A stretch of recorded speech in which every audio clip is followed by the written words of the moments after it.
Good morning. Today we are going to take the new topic of the share capital. Yesterday we have learned about the previously about the company's meaning, features, introduction and the various types of companies we will note down today and then go for the categories of the share capital.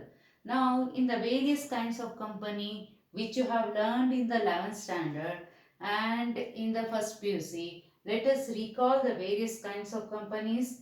The companies are based on the liability, that is the companies limited by shares, companies limited by guarantee and unlimited companies. Based on the membership, they were public company, private companies, and other than that there is a one person company which is having some restriction, that is a non-banking business cannot be started and the turnover of such company should not exist more than 2 crores. So nowadays one person company can also be started. Now we will go for the next second PUC topic, that is the 12th standard share capital, categories of the share capital. So in the categories of the share capital, before recall the meaning of share capital which I have told in the introduction. Capital raised through the issue of shares by a company is known as share capital.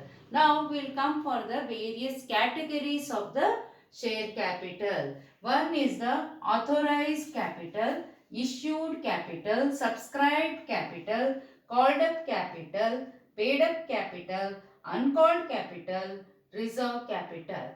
Now let us recall the meaning of the reserve capital. What is a reserve capital? Authorized capital. Now first we will go for the authorized capital, then come back to the reserve capital. One by one we will move towards the explanation. Authorized capital. You have heard this about the authorized capital in the 11th standard in the memorandum of association, and that there is a capital clause which says the maximum capital authorized by a company to be collected from the public. So in the memorandum of association there is a document which prescribes what is the maximum amount of capital that a company can raise from the public. It can be altered, increased or decreased as per the company's need in the future. So this authorized capital is also known as registered capital and the nominal capital. It is the maximum amount of capital a company can collect through issue of shares. Now this authorized capital can be collected, as I have been authorized to collect 10 crores, I can collect 10 crores, or else presently what is my required, or that much only I can collect, that is issued to the for the public to subscribe to the shares of the company. And so we will go for the issued capital. Issued capital is nothing but the part of the authorized capital which is issued to the public for subscription of shares. So when I need a capital of 1 crore and I issue those shares, then I should go for, that is known as the issued capital. Now whenever a company requires, if the nominal, they have a unit price set for each share. Each unit of share will have a face value. Suppose it is rupees 10. Then 1 crore divided by 10 will be the number of shares I have issued. So 1 crore divided by 10 will be the number of shares which I have issued to the public.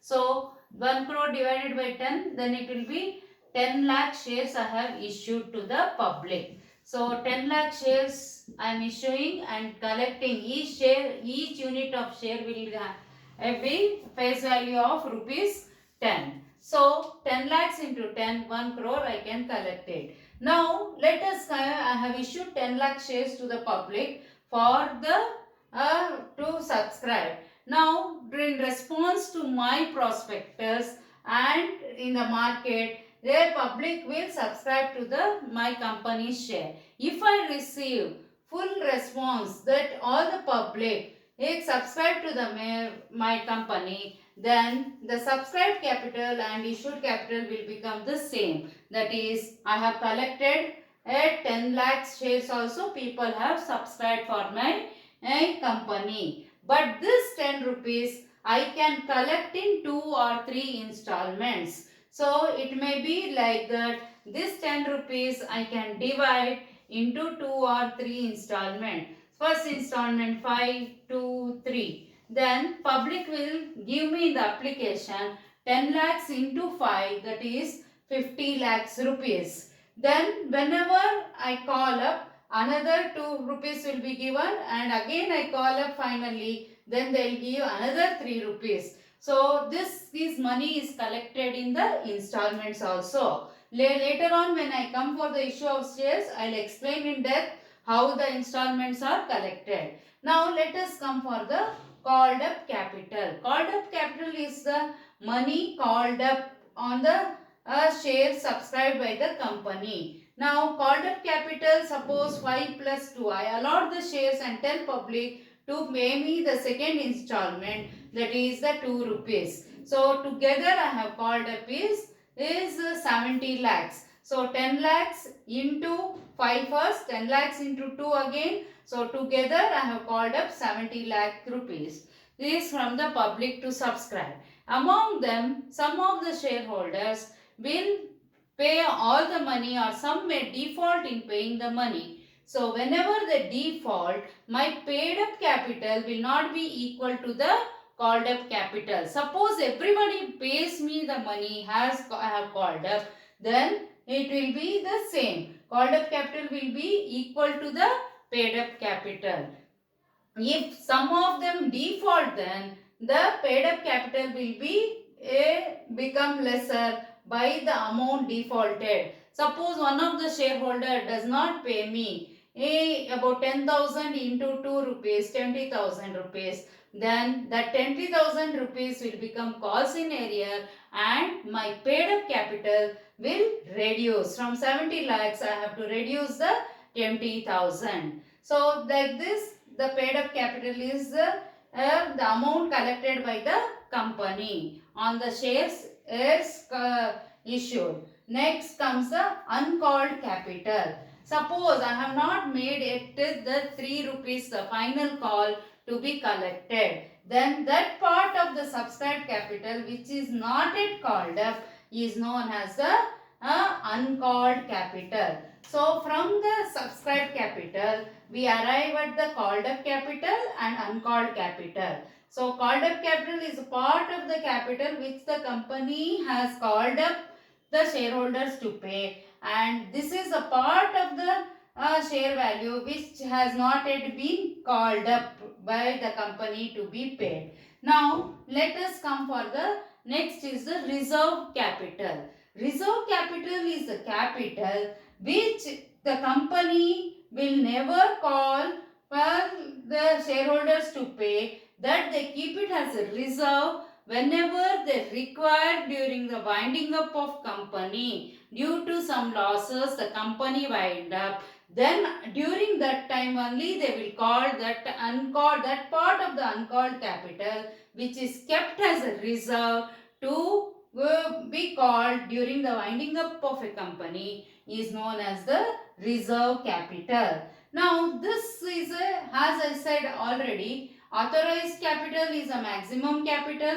From that they can issue a what is required, that is known as a part of the issued capital is a part of the authorized capital.